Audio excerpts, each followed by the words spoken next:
Queridos, que a graça e a paz de Deus esteja sobre cada um de nós que aqui estamos. Hoje Deus nos convida a tomar uma decisão importante, a tomarmos uma decisão que muda a nossa vida. O mundo está enfermo, frustrado, esperando que algo aconteça. E hoje é o dia, esse é o tempo. Eu quero te convidar. Prepara seu coração com os louvores que temos. Fala com Deus em oração. E vamos pedir que Deus nos dirija nesse tempo. E assim, eu quero começar orando com vocês. Amado Deus e Pai, esse culto, Deus, e essa mensagem dessa noite tem uma relevância grandiosa para a nossa vida. Pai amado, salva-nos por Jesus Cristo. Convence-nos, ó Pai, do nosso pecado. Convence-nos, ó Pai, da necessidade que temos de Cristo. E por favor, Deus, salva aqueles que ainda não se renderam a Jesus.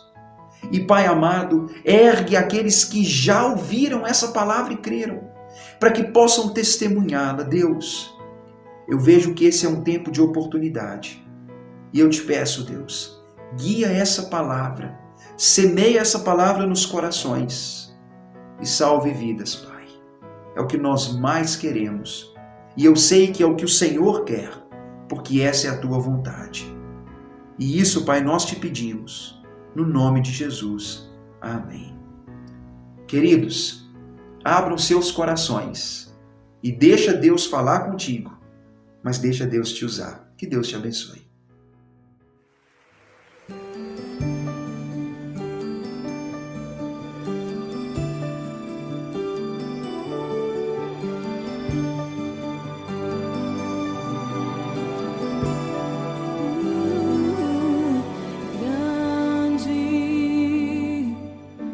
Senhor e muito digno de louvor,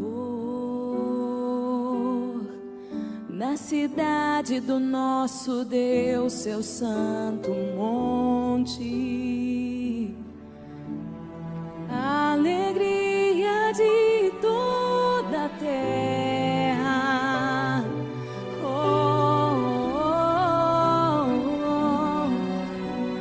Grande Senhor, em quem nós temos a vitória,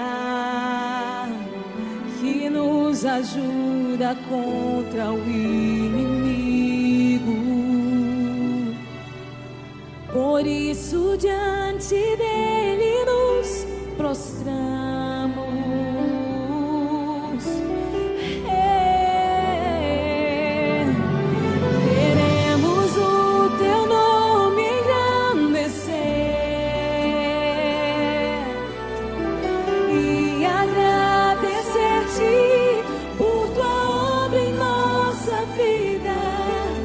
Confiamos em teu infinito amor,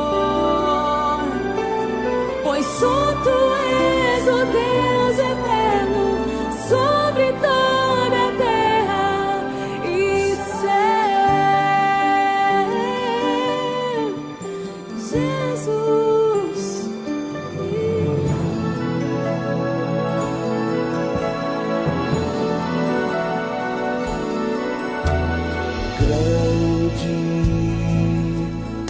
é o Senhor e muito digno de louvor, na cidade do nosso Deus, seu santo monte, a alegria de toda a terra,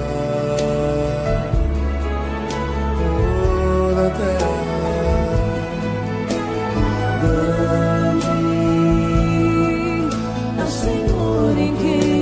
temos a vitória e nos ajuda contra o inimigo. Por isso diante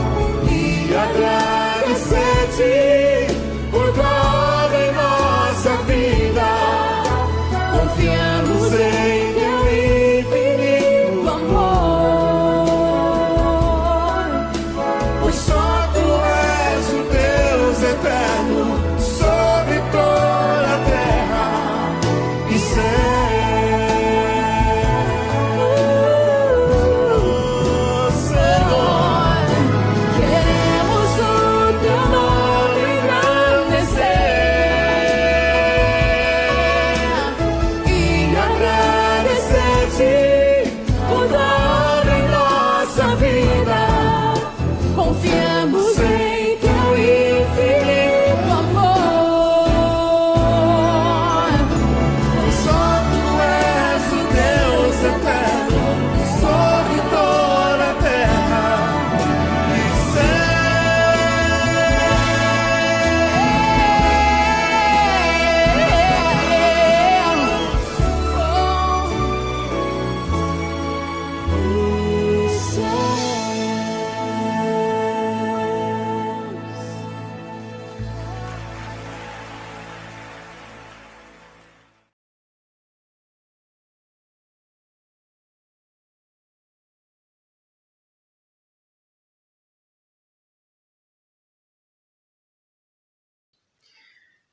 Amado Pai, eu quero agradecer Deus nesse momento por essa oportunidade tão preciosa que temos. Ajuda-nos, ó Deus, a entender o que a palavra diz e ajuda-nos a levar esse conhecimento para a nossa vida.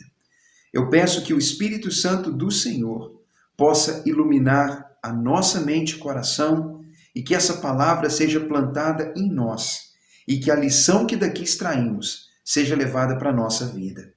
É a nossa oração, o nosso desejo, expresso, ó Pai, nesse pedido que nós fazemos pela liberdade que temos em Cristo Jesus. Amém. Queridos, eu quero convidar vocês a um episódio histórico bastante curioso. Jesus Cristo, ele foi a Jerusalém para uma festa. Nós não sabemos exatamente que festa era. A verdade é que judeus, eles celebravam algumas festas anualmente e todo judeu ia para a região de Jerusalém. E Jesus Cristo, então, ele vai para aquela região, certamente os seus discípulos vão com ele, e Jesus ali fica durante um tempo andando por lugares, participando com as pessoas. E Jesus Cristo, ele foi em uma região do templo, onde haviam alguns pavilhões ou arcos, espécie de varandas, e ali havia um tanque grande dividido em dois. Então pense, um tanque duplo, onde era armazenada a água que era usada no templo. Quando Jesus chega naquela região, naquele local, mais especificamente do templo, Jesus encontra muitas pessoas. Aquele local era chamado de Betesda, ou tanque de Betesda, que no hebraico significa casa de misericórdias. E quando Cristo chega naquele local, havia ali uma grande quantidade de enfermos, cegos, aleijados. Pessoa de todo tipo ficava naquele lugar aguardando um evento específico. Se é lenda ou fato, as pessoas acreditavam que esporadicamente a água daquele tanque ela era revolvida, ela era agitada. Alguns diziam que era um anjo que fazia esse movimento. E acreditava-se que quando as águas do tanque de Betesda se agitavam, a primeira pessoa que entrasse na água, ela seria curada das suas enfermidades. Então aí você observa a razão de haver naquele local uma grande quantidade de pessoas doentes. Jesus Cristo, ele quando chega naquele local, a atenção dele é rapidamente atraída por um homem enfermo. Talvez de alguma paralisia, já que ele ficava no chão limitado. O texto bíblico diz para nós que aquele homem estava enfermo há 38 anos. E quando Jesus chega naquele local, naquele ambiente de expectativa, quando vai acontecer, Jesus Cristo ele pergunta para aquele homem e diz assim: olha, você quer ser curado? Bem, aquele homem doente, ele não sabia quem fazia a pergunta. Ele não entendia exatamente a natureza daquele homem que perguntava. Ele então diz: olha, eu quero, mas toda vez que eu tento chegar até a água, alguém entra primeiro que eu, porque eu não tenho ninguém que me coloque na água. Olha então como de início o homem já demonstra uma certa frustração, uma certa expectativa. Talvez aquele homem já estivesse ali por anos e anos a fio, tentando ter a sua chance de ser curado. Então imagine, aquele homem, Jesus, pergunta para aquele enfermo se ele queria ser curado e a primeira resposta é: não há ninguém que me ajude e sempre alguém desce primeiro que eu. E com isso, Jesus Cristo, ele faz algo que é precioso. Jesus Cristo, conforme diz o texto de João, capítulo 5, a palavra diz que Jesus então disse: levanta, pega o teu leito e anda. Jesus olha para aquele homem que estava frustrado com as suas tentativas fracassadas e Jesus diz: você agora vai andar. Pega essa cama ou maca em que você fica deitado e você vai andar, não vai mais precisar ficar deitado nela. Então, faça o que eu estou te mandando. E sabe o que aconteceu, querido? Aquilo que nós sabemos que acontece. Jesus Cristo deu o comando. Jesus deu a voz de ordem. Levanta, anda e leva embora o teu leito, porque agora você não mais precisa ficar limitado. O homem foi curado. A palavra diz, no capítulo 5, versículo 9, que imediatamente o homem se viu curado e, pegando o leito, ele se pôs a andar. Naquele exato momento, um homem frustrado com as suas tentativas do passado, esperando um ato, um evento especial, ele recebeu a sua cura e, de fato, deve ter sido uma grande surpresa. Aquele local, chamado Casa de Misericórdias, foi um local onde grande misericórdia foi exercida sobre aquele homem. Você então poderia dizer: nossa, Jesus deve ter ganhado uma grande fama naquele momento. Era festa. Talvez as pessoas ouviriam falar daquele evento e Jesus seria valorizado. O homem deveria ter sido celebrado. Bem, talvez a nossa grande frustração com essa história é que a cura efetuada por Jesus se deu num dia de sábado. E, queridos, a comunidade dos judeus, ela interpretava o quarto mandamento de guardar o sábado de uma forma que certamente era contrária à vontade de Deus.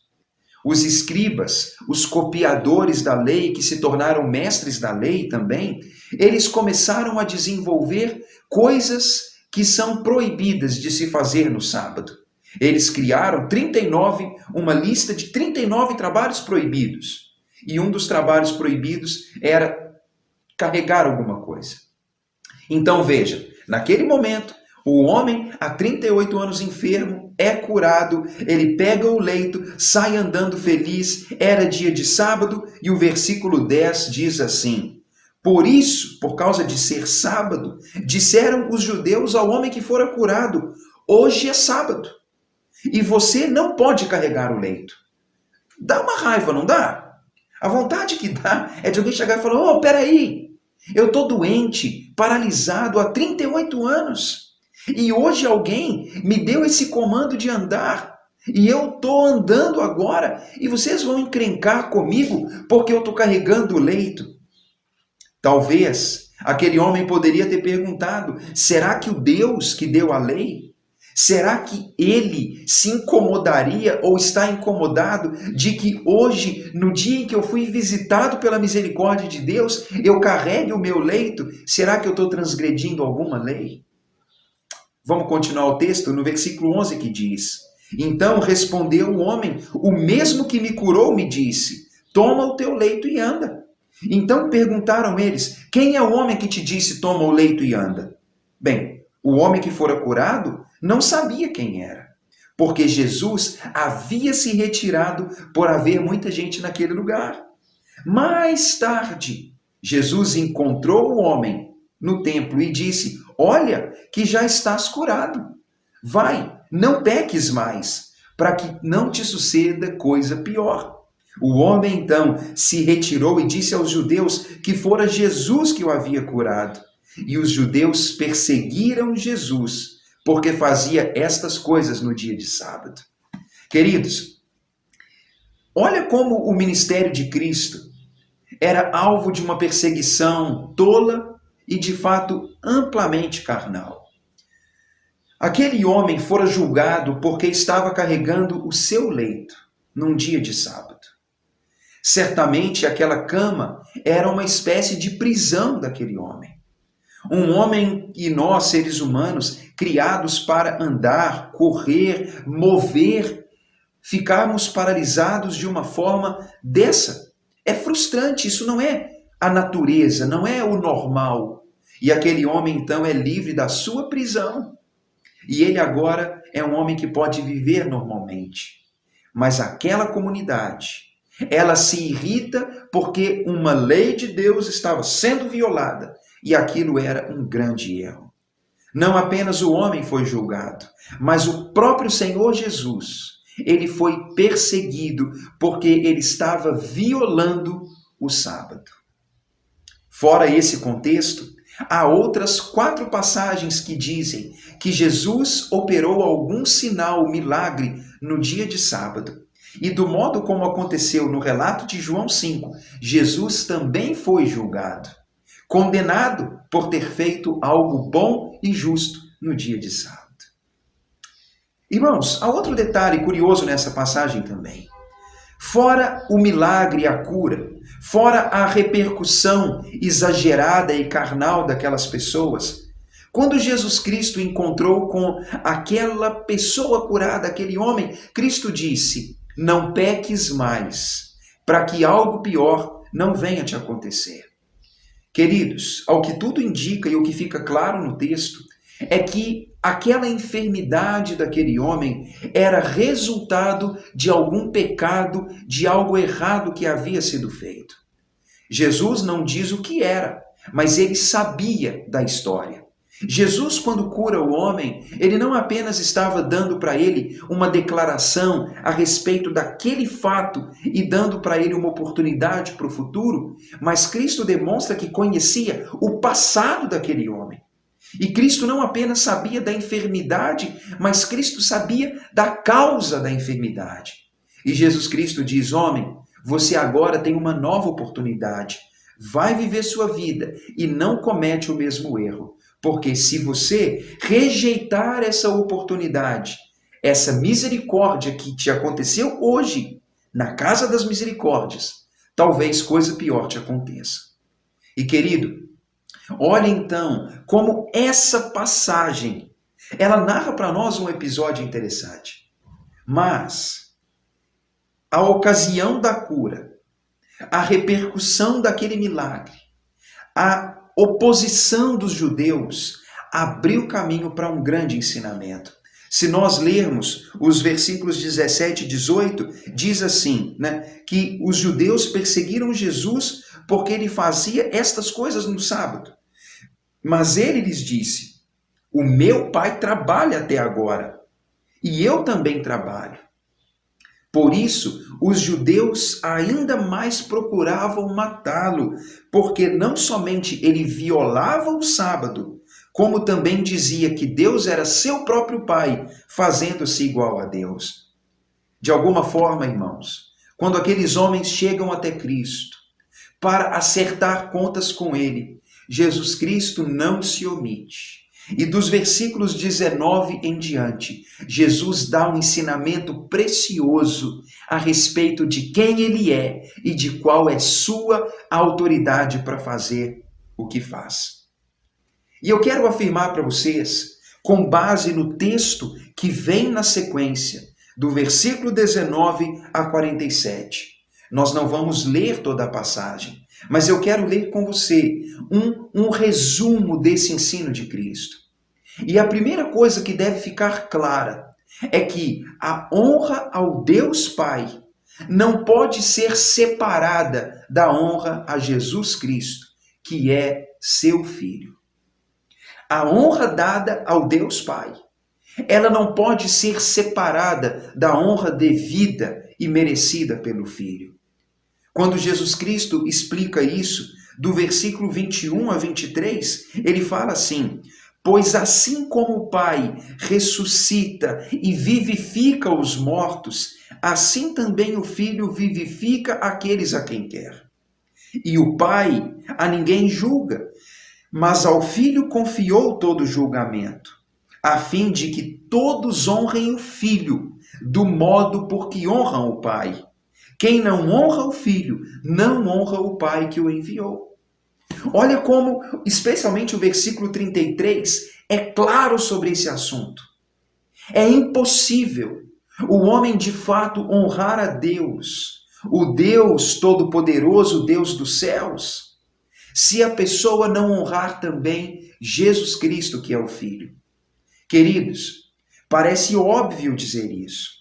Parece óbvio falar que Jesus Cristo é digno de honra, mas o que o texto aqui diz não é apenas que Jesus é digno de honra, mas é que a honra que é dada ao Pai está intimamente ligada com a honra devida a Jesus Cristo. Eu poderia afirmar para você que quando alguém busca o Pai, essa pessoa é direcionada a Cristo. Quando alguém busca Jesus Cristo, ela é inevitavelmente direcionada ao Pai. E quem quer agradar a Deus, ele deve crer em Cristo e tê-lo como único Senhor.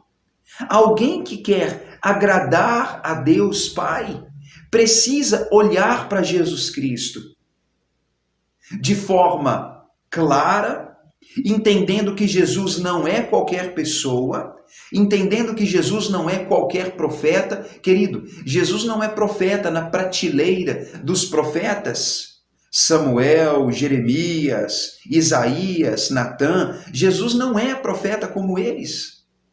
Jesus não está na prateleira dos santos, já que a Bíblia diz que os santos são todos aqueles que se entregam a Deus pela fé. Jesus não está na prateleira deles. E Jesus não está também em disputa ou em uma posição de desvantagem se comparado com os outros senhores que o mundo tem adorado e usado como mediadores até Deus. Querido, o que eu quero dizer com total transparência para vocês é que não há como honrar o Deus Pai, o Criador do céu e da terra. Não há como, vamos pensar pela ótica do judeu, adorar o Deus que deu a lei, que escreveu a lei lá no Monte Sinai e deu para Moisés, que disse que não deve violar o sábado. Não há como honrar esse Deus se você não honrar aquele que foi enviado por ele, porque está intimamente ligado. Você entende isso? Será que isso pode entrar no seu coração? Se você quer honrar a Deus, você tem que honrar Jesus Cristo. E quer ver como isso é mais do que provado e claro? No Evangelho de João, capítulo 10, versículo 30, a palavra diz, o próprio Jesus diz: eu e o Pai somos um.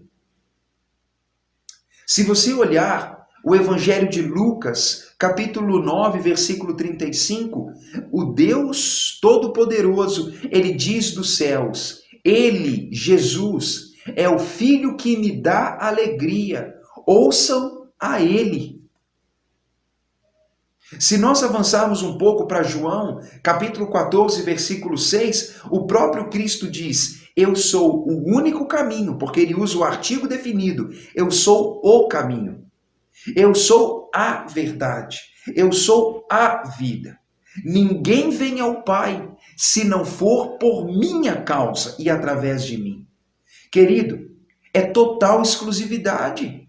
É uma harmonia total se existe apenas um Deus. Existe apenas um caminho que nos conecta com Deus. E se nós queremos honrar a Deus, nós precisamos honrar o Filho. E há a passagem que continua no capítulo 14 de João, que um dos apóstolos diz assim para Jesus: Senhor, mostra-nos o Pai e isso nos basta. Isso está do versículo 8 em diante, e Jesus fala: mas como você pode me fazer essa pergunta? Eu estou com vocês há tanto tempo e vocês me pedem para ver o Pai. Jesus diz, quem vê a mim, vê o Pai. Jesus, irmãos, ele não se omite de dizer isso, porque ele vai afirmar, eu e o Pai somos um, da mesma natureza, da mesma essência. E o texto, nós poderíamos observar melhor, diz assim, o que fala Filipe no capítulo 14. Filipe disse, Senhor, mostra-nos o Pai e ficaremos satisfeitos. Jesus então respondeu, Filipe, estive com vocês todo esse tempo e você ainda não sabe quem eu sou? Ele diz, quem me vê, vê o Pai.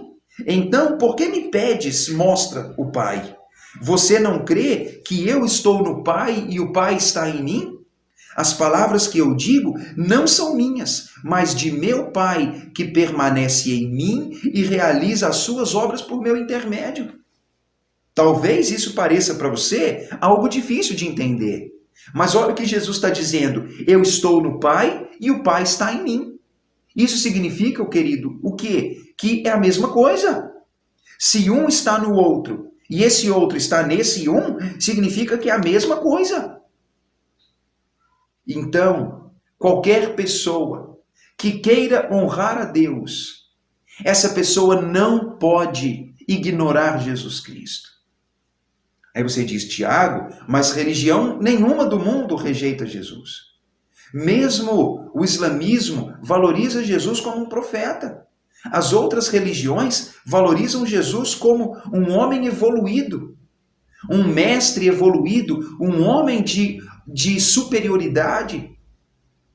Mas, querido, se qualquer religião do mundo, qualquer igreja do mundo, e talvez na sua cabeça você deve estar se coçando achando que eu quero criticar alguma especificamente, mas não é o caso, porque qualquer igreja ou grupo que se devote a qualquer pessoa, a qualquer elemento que não seja o Cristo, querido, já errou. Pode ter a intenção de chegar até Deus, mas errou no elemento básico. Errou no elemento mais essencial. Não é possível, querido. Eu quero te dizer que qualquer pessoa que relegue Jesus a uma posição inferior está também relegando Deus a uma posição inferior. Qualquer pessoa que eleja outro ser, seja ele um profeta, ou um santo, ou uma pessoa admirada, a uma posição de superioridade em relação a Jesus, está cometendo um erro.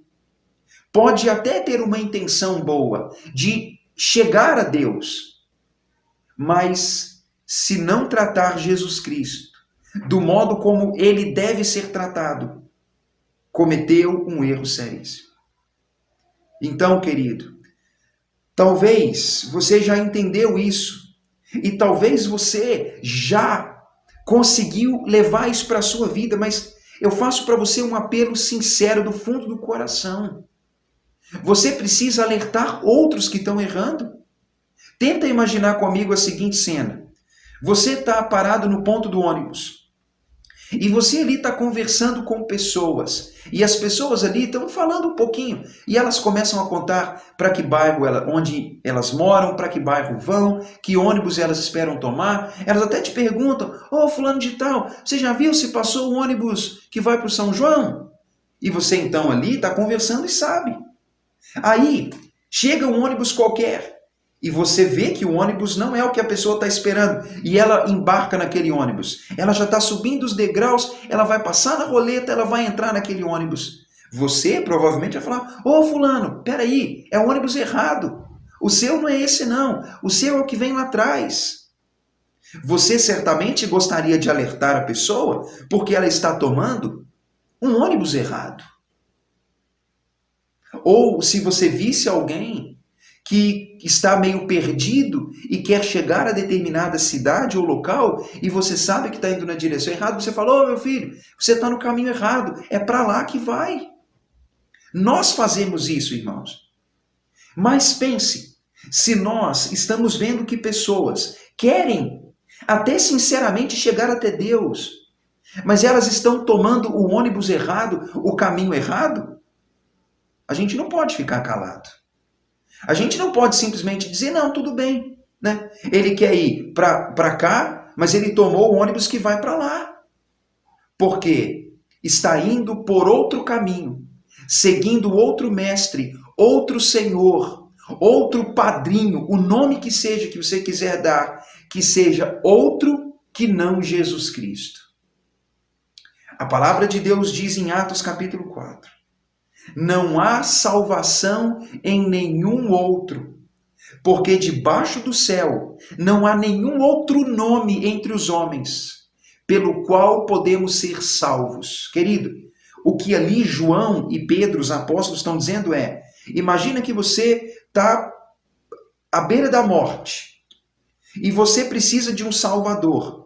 Você pode gritar qualquer nome que quiser. Ah, Pedro! Ah, Paulo! Ah, Abraão! Ah, Davi! Você pode gritar o nome que gritar. Mas o que eles dizem é, esses não podem te salvar, porque só existe um Salvador, e é apenas Ele que pode salvar o ser humano. Então, querido, eu te encorajo e te desafio a fazer o papel de atalaia, de profeta, de pessoa que adverte. Fala com as pessoas que elas estão tomando o ônibus errado, que elas estão indo na direção errada e que elas estão clamando ao Salvador errado. Se elas querem honrar o Pai e agradar o Pai, elas precisam honrar o Filho. E elas precisam se devotar, se entregar a Cristo e clamar apenas o nome de Cristo. Esse assunto se aprofunda numa segunda declaração que é essencial. Se nós entendemos que a honra ao Pai, ela não pode ser separada da honra ao Filho, eu posso dizer que a vida eterna, ela está na pessoa de Jesus Cristo. A vida eterna está na pessoa de Jesus Cristo. Olhe comigo o versículo 24, que diz assim, o próprio Cristo disse, em verdade vos digo. Ele diz, é uma declaração digna de crédito. Quem ouve a minha palavra e crê naquele que me enviou tem a vida eterna. Não entra em juízo, mas passou da morte para a vida.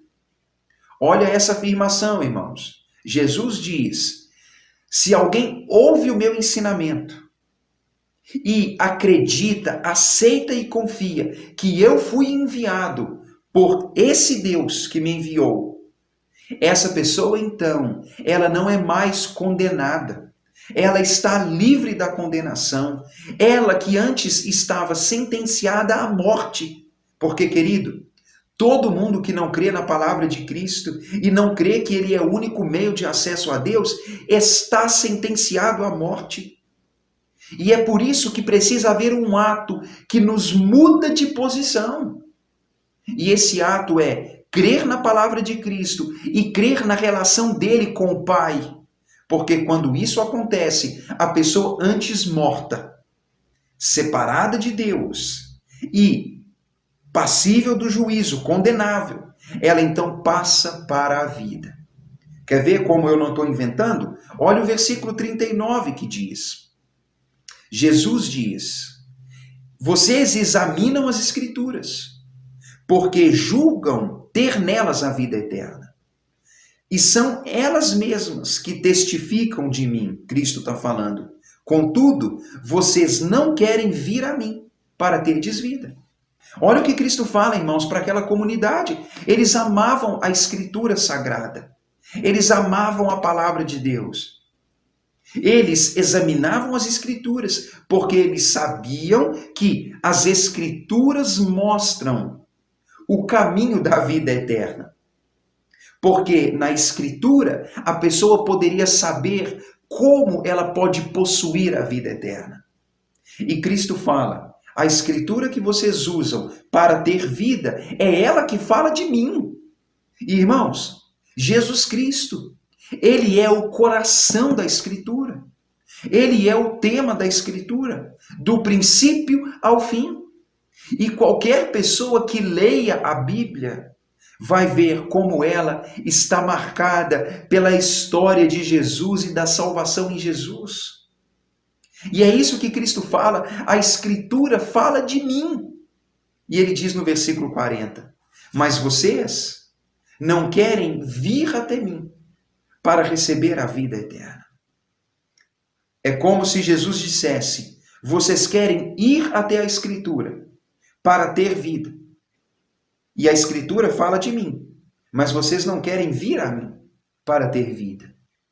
Ou seja, vocês estão errando, cometendo um erro grave, porque você vai até a Escritura para ter vida, e aí sabe o que é a Escritura? A Bíblia Sagrada fala, vai até Jesus. Coloca nele a sua fé, a sua confiança. Declara para ele que ele é seu único Salvador e Senhor. E se renda a ele como um discípulo. E aí sim você vai ter vida eterna. Agora, se a pessoa não faz isso, querido, ela cometeu um erro. Ela vai até a Bíblia. E a Bíblia diz, vai até Jesus. Mas a pessoa decide não ir até Jesus. A pessoa cometeu um erro gravíssimo. Eu quero afirmar para vocês nesse tempo. Jesus Cristo, ele deve ser honrado, assim como nós queremos honrar a Deus. Jesus Cristo, é nele onde está vida eterna. É nele onde há perdão de pecados e novidade de vida. Queridos, eu repito o que falei antes.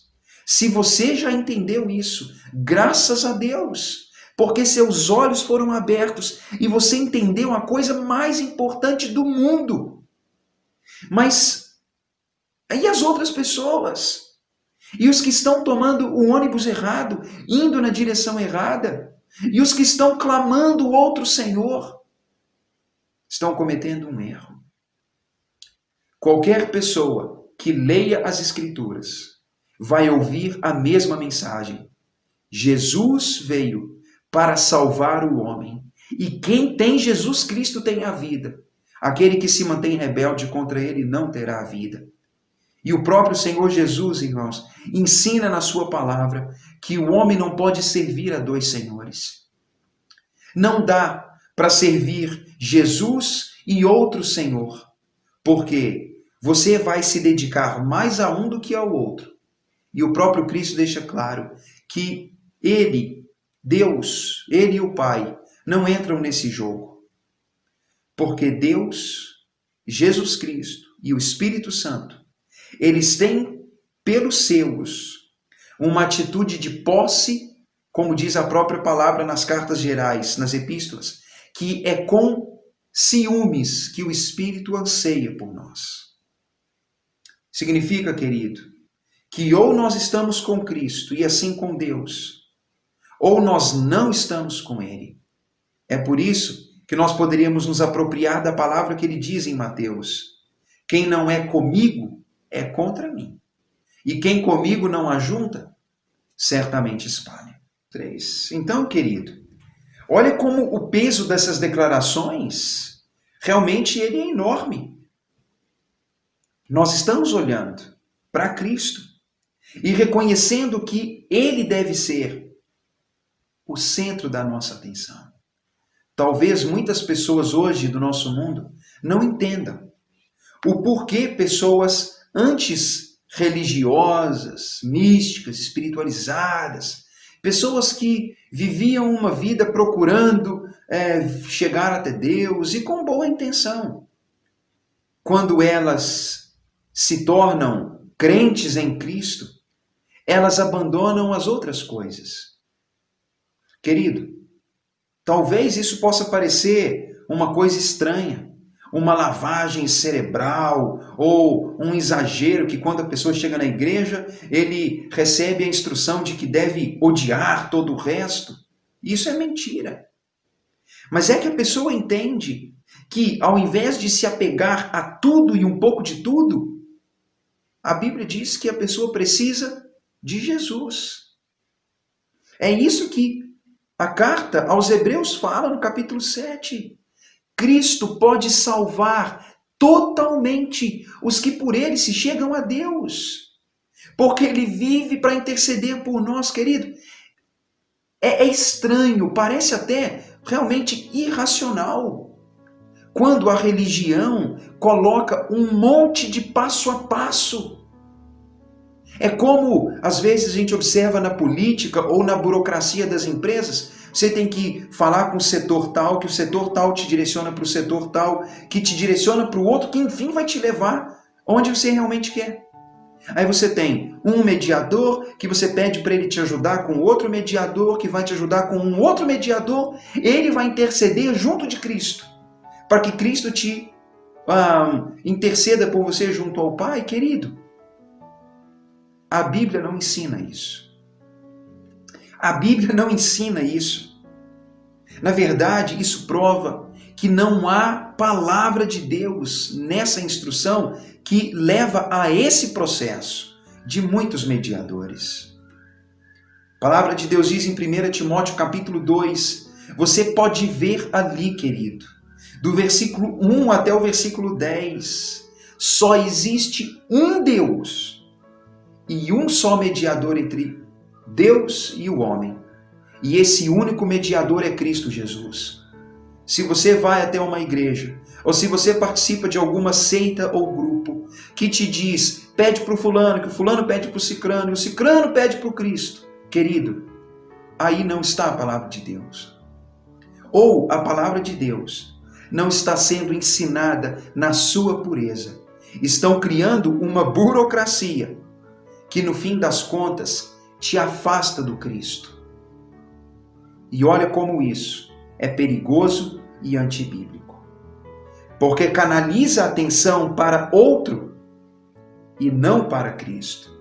E quando nós menos percebemos, as pessoas estão apegadas a todo tipo de modelo e pessoa exemplar que possa acudir. Mas elas colocam Cristo numa posição tão sublime e tão distante que as pessoas o isolam. Isso é um perigo, querido. Eu acho que pode parecer uma coisa muito espiritual e religiosa tratar o Cristo como uma pessoa que deve ficar assim numa posição muito sublime. Eu não posso incomodá-lo, eu posso incomodar outro. Um serviçal, ao invés de falar com o Senhor Jesus. Parece legal, não parece? Mas está errado, querido. Porque Cristo disse que ele veio para ser esse.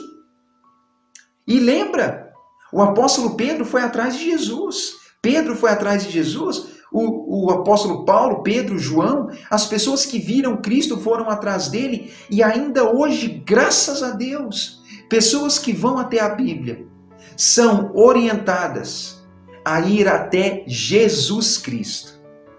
E aí você pode admirar pessoas, você pode ter simpatia pela história de pessoas, mas você vai entender que tudo o que precisa está na pessoa de Jesus. Para concluir, eu chamo a sua atenção à história contada no princípio do capítulo. Era o tanque de Betesda, que significa casa de misericórdias. Muitas pessoas aguardavam a chance de entrar nas águas, acreditando que seriam curadas. Cristo pergunta a um enfermo que estava enfermo há 38 anos com uma espécie de doença paralisante. Você quer ser curado? E ele diz, eu quero, mas ninguém me ajuda a entrar no tanque e sempre outro entra antes de mim. Cristo então disse para ele, levanta e anda. Sabe, querido, nosso mundo, ele vai ser sempre frustrado e vai estar sempre à espera de alguma coisa, esperando que alguém possa levá-lo à cura, à salvação, a uma renovação de vida. Mas isso nunca vai acontecer. Mas Cristo, com uma palavra, Ele por si só pode salvar nossa vida. Pegando esse gancho dessa aplicação que há nesse fato, irmãos, talvez você, ou talvez as pessoas ao seu redor, estão frustradas, deitadas na sua prisão, esperando que alguém as ajude a entrar no tanque, para que talvez receba a cura que busca.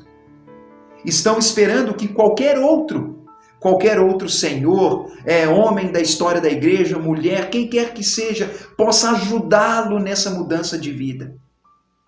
E eles vão continuar frustrados, vão continuar esperando, vão ficar ali presos para sempre.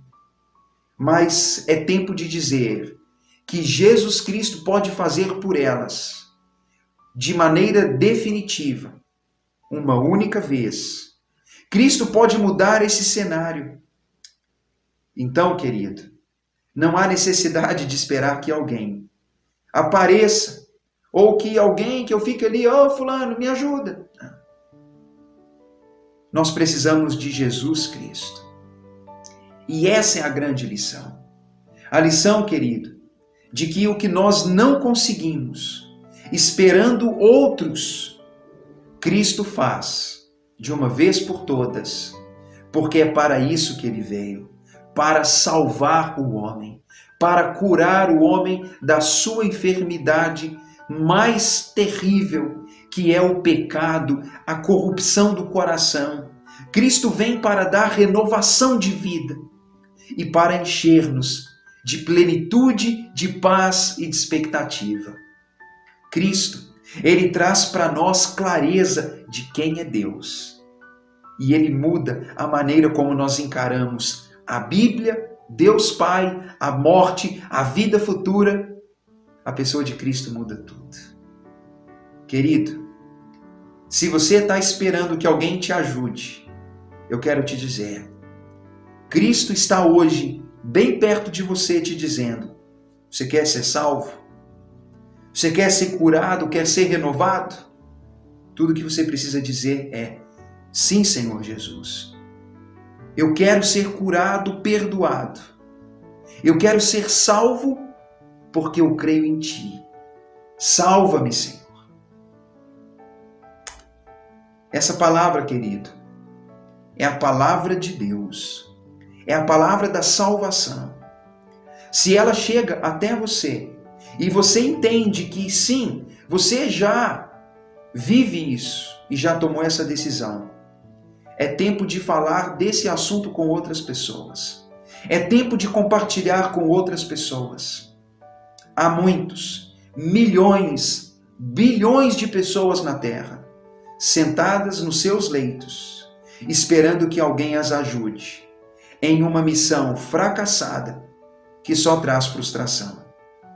Mas Cristo está entre nós, convidando as pessoas à cura e à salvação. Se você acha relevante, compartilha com as pessoas o que você aprendeu. Não estou falando necessariamente compartilhe o vídeo. Não é minha preocupação. Compartilha a mensagem. Mas se o vídeo for útil, compartilhe o vídeo também. Mas o importante, querido, é que o mundo veja hoje Cristo bem diante delas, fazendo essa pergunta. Você quer ser curado? O mundo está precisando. Deus Pai. É muito bom, Deus, abrir a Bíblia e entender a verdade. É muito bom, Deus, quando nós nos desligamos e nos desconectamos, ó Pai, da bagunça e da confusão que a religião cria, Deus. E quando nós voltamos para a palavra e vemos nela ali com simplicidade aquilo que pode ser feito de maneira tão leve e definitiva. Ah, Pai, salva vidas, Senhor. Salva vidas, Senhor. Deus, eu creio que há tanta gente, quase a todas as pessoas do mundo, Pai, a maior parte, não está colocando Cristo na posição que Ele veio para ocupar. E, Senhor amado, as pessoas precisam, Pai, se posicionar a respeito de Jesus, Deus.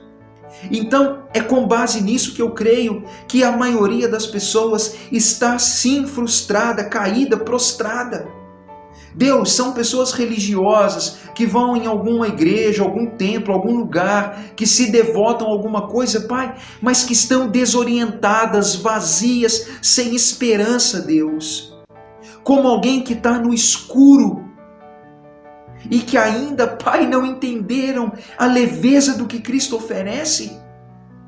Ó Deus, por favor, Pai, ilumina o coração das pessoas, para que elas entendam pela palavra, Deus, e pelo toque do Espírito Santo no coração delas, quem Cristo é e o que Ele faz. Pai Santo, salva vidas, Senhor. É o que nós mais queremos e é o que nós pedimos, em nome de Jesus. Amém.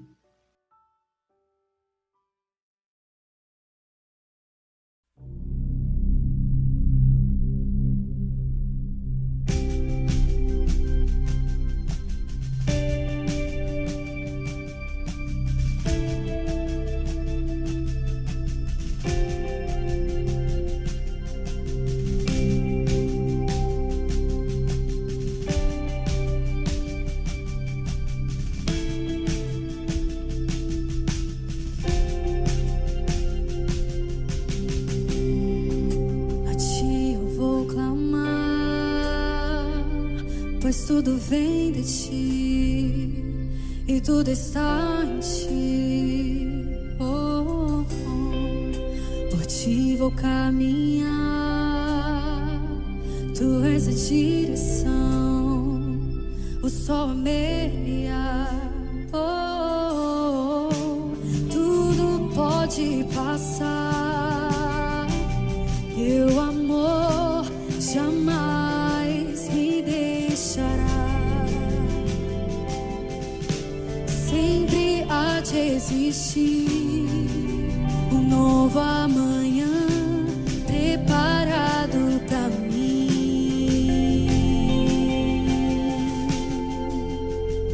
Eu me rendo aos teus pés, és tudo que eu preciso pra viver.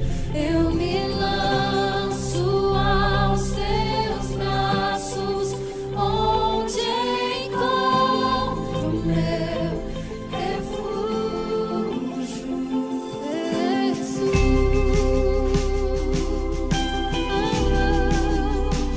eis-me aqui,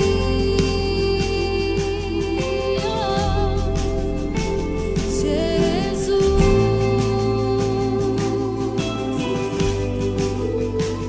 Eis-me aqui.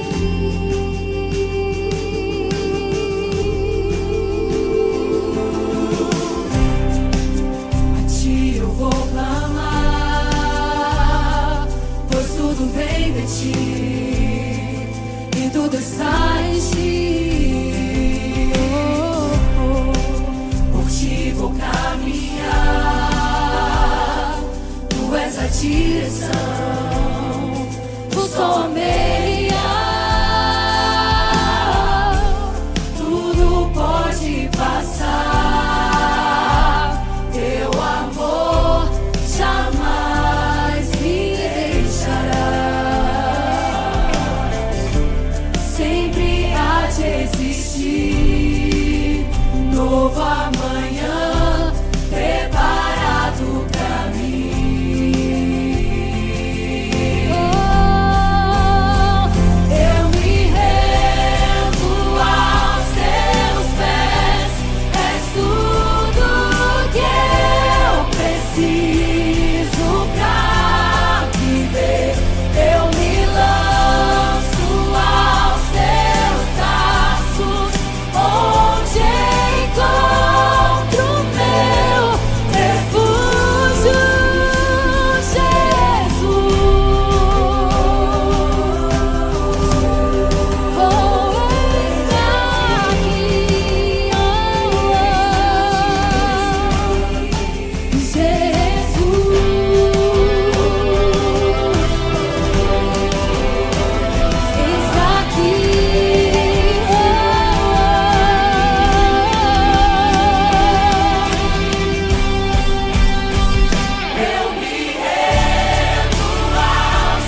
Cristo está passando.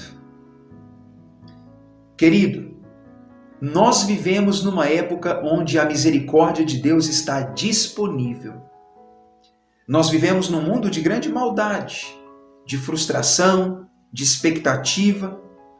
As pessoas estão prostradas, enfermas, esperando que algo aconteça. Enfermidade física, intelectual, emocional, espiritual. E as pessoas estão precisando de ajuda. Cristo está perguntando para o mundo, e essa é a essência da pregação cristã do Evangelho. Você quer ser salvo, quer ser curado? Você quer vida eterna? Venha a mim e seja salvo. Querido, creia nisso. Se você ainda não confessou a Jesus os seus pecados, se ainda não colocou nele sua fé, convidando Cristo para ser o Senhor da sua vida e o Salvador da sua vida, eu quero fazer um apelo do fundo do meu coração. Fala com Cristo hoje. Confessa isso que eu acabei de te dizer. Se renda a Cristo. E se você já fez, avisa para as pessoas que elas estão com boa intenção, mas que elas entraram no ônibus errado, que elas tomaram o caminho errado, que elas estão clamando o Salvador errado e que Cristo está hoje misericordiosamente convidando elas à decisão mais acertada. Vamos falar disso para o mundo, querido. Vamos pregar essa mensagem. Hoje é tempo de misericórdia. Que a graça do Senhor, que a paz de Deus, que o consolo das Escrituras sejam com cada um.